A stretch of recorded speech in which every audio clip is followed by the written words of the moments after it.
If you only watch one video about Israel, Palestine, and the Jews, it should be this. Welcome to part 3 of my 3-part series, The Only 3 Things You Need to Know About Israel, Palestine, and the Jews. If you missed parts 1 or 2, you can find the links in the description below. I suggest you check those out first, but if you want to be weird and watch them out of order, I don't care none. Do you, boo? There's a cartoon I saw online once that I often think back to ground me as I undertake the work of Jewish advocacy in a world that can be less than kind to Jews. It's an image of one guy standing in front of a sea of thousands of people staring him down, and the guy says, "Yes, I'm saying that all of you are wrong." This is what moral clarity feels like in 2026. At times, you will be placed at odds with the majority. You will be told you are brainwashed when in fact you have resisted the brainwashing. To be right in this work is to stand against a tide of people who are convinced you are wrong. Which brings me to the third and final pillar of our mental Iron Dome, a concept that I'm coining the Jeremiah effect. That's right, Yeladim, crack open those Bibles because Hebrew school is in session. We're going to flip to the book of Jeremiah, which can be found in the section of the Tanakh, or Hebrew Bible, called Nevi'im, or prophets. Jeremiah lived during the final decades of the kingdom of Judah, aka biblical Israel, and he was present for one of the most catastrophic moments in Jewish history, the destruction of Jerusalem and the first temple by the Babylonians in 586 BCE.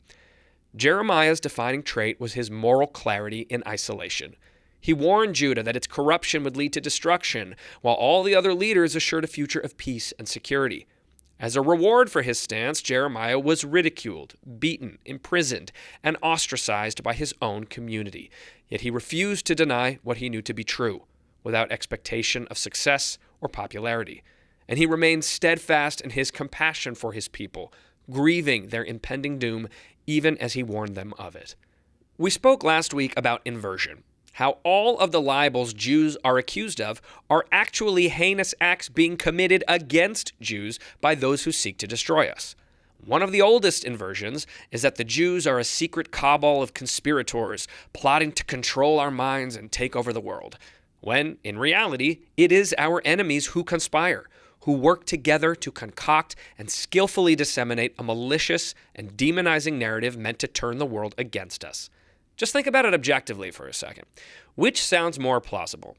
That 15 million Jews needed to be propagandized by day school teachers and the Israeli government into a false understanding of our own history, values, and lived experience in order to trick us into supporting Jewish sovereignty in the world's only Jewish state where the majority of us live and or are otherwise in some way personally connected to? Or that Israel's 2.2 billion enemies used propaganda on billions of other unsuspecting non-Jews around the world in their openly stated mission to destroy the little Jewish country that could. This inversion of reality, where the truth seems isolating and consensus seems false, is not accidental. It is the cost of refusing a lie that hypnotizes the many. This is what it feels like, and we must prepare ourselves mentally to be faced with that feeling and not thrown by it. Now, you may wonder, as I have, how can this happen? How can so many be so wrong on something so easy to get right? Well, I want to try to help answer that in a couple of ways. First, as we covered last week, is the closed-loop anti-Zionist ecosystem. On the one hand, you've got social media and academics, both of which have been heavily and strategically pumped full of foreign money from the likes of Qatar, Saudi Arabia, Russia, and Iran. Why?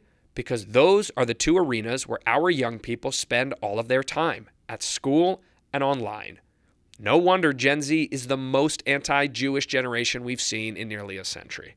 On the other hand, you've got institutions, like the UN or legacy media outlets or human rights organizations, to which we mistakenly ascribe an aura of moral perfection and unimpeachability.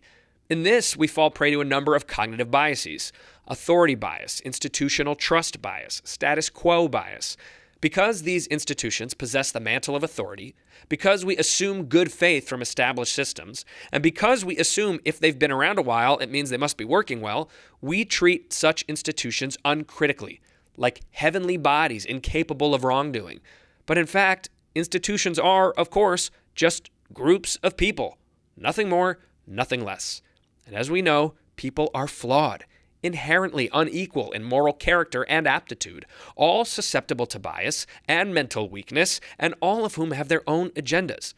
To dismiss this intrinsic reality of institutions is to be either naive or blissfully cocooned in the privilege of a life as yet untouched by the wicked machinations of these organizations.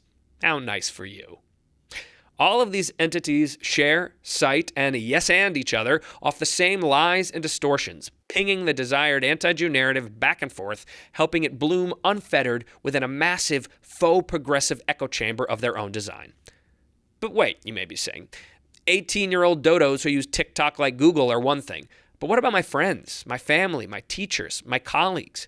I know they studied Nazi Germany in school. I know they learned how dangerous and effective propaganda can be. So how is it possible for them to still fall prey to it? Or on the flip side, they may say, well, look at all these intelligent people who say Israel bad, Palestine good. How could they possibly all be wrong? And my answer to both of these groups is the same, and it's actually a question. What do you think Nazi Germany looked like? What do you think it means when we say that all of the politicians and intelligentsia and academics and journalists all sang the same anti-Jewish tune? This. It looked like this. And there's the rub. Because of the way our brains work, we are essentially only able to study history as spectators, never from the view as participants in its next chapter. Why? Drumroll please. More cognitive biases. Honestly, that could also be the name of this show. I find these absolutely fascinating. The first is historical exceptionalism. We arrogantly assume that our moment is fundamentally different from the past, even when structural conditions are basically the same and the warning signs identical. We believe humans of the past were constrained by ignorance, primitive norms, or yes, even duped by propaganda. But not us. We are enlightened, informed, and morally superior, totally removed from those other people who, by the way, were basically just like our grandparents. As a result, we treat history as interesting, but not diagnostic. There's moral self-licensing. Because I learned the history, I would never repeat it. Or the they were monsters fallacy. If I were there, I would have acted differently. Bullshit. History clearly teaches us, again and again, that our most catastrophic failures were carried out by ordinary people, not uniquely evil monsters from another world, and that these ordinary people were acting within societal norms, not outside them.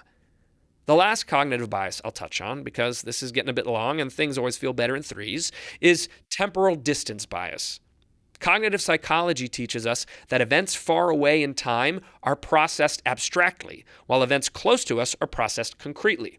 Thus, we analyze history at a remove, with a clear sense of causality and morality, while we experience the present emotionally and situationally. Our pesky brains resist collapsing those two modes into one, so the exact same pattern may be understood entirely differently simply depending on when it occurs. So, as you cling to your sense of what's right and true, you will be told you are biased, emotional, reactionary, blinded by your identity, or paid by AIPAC. You are not, unless, you work at AIPAC. The confusion, the isolation, the sense that reality has inverted, these are not signs of error. They are symptoms of rectitude. The Jeremiah effect names this experience. Understand it. Expect it. Be ready for it, or it will shake you. And that is why embracing it is the final pillar of our impenetrable mental fortification. Palestinianism, anti-Zionism, the Jeremiah effect. Full comprehension and command of these three concepts will safeguard your moral clarity in an impregnable fortress that not even Dave Smith can get into, and that douche muppet is everywhere for some reason. And now, armed with your very own mental Iron Dome, the greatest Jew-hate defense system in the world, I need you to get out there and reclaim the truth from those who seek to deny it. You're not required to convince everyone. You're not required to win the internet. In fact, you don't need to win the argument at all. You just need to make sure you've got the armor to withstand the fight day after day. Ignorance, laziness, and hate are their weapons. Clarity is ours. And when you need a reminder, recall the cartoon I mentioned at the beginning. Truth doesn't need a crowd. It needs people willing to stand still when the crowd moves. And when you feel alone, remember, you're not lost. You're early. All of history's great movements had to start somewhere. And now that we've got you ready to be a part of this one, the only question is, will you? This concludes my 3-part series, The Only 3 Things You Need to Know About Israel, Palestine, and the Jews. If you like this video, please be sure to comment, like, subscribe, and share it with anyone else you think might like it too. And if you haven't already, look up Being Jewish with Jonah Platt on your favorite podcast platform. Subscribe there too for more in-depth analysis and unfiltered conversations with amazing guests you won't find anywhere else. Thanks for watching, and I'll see you next time.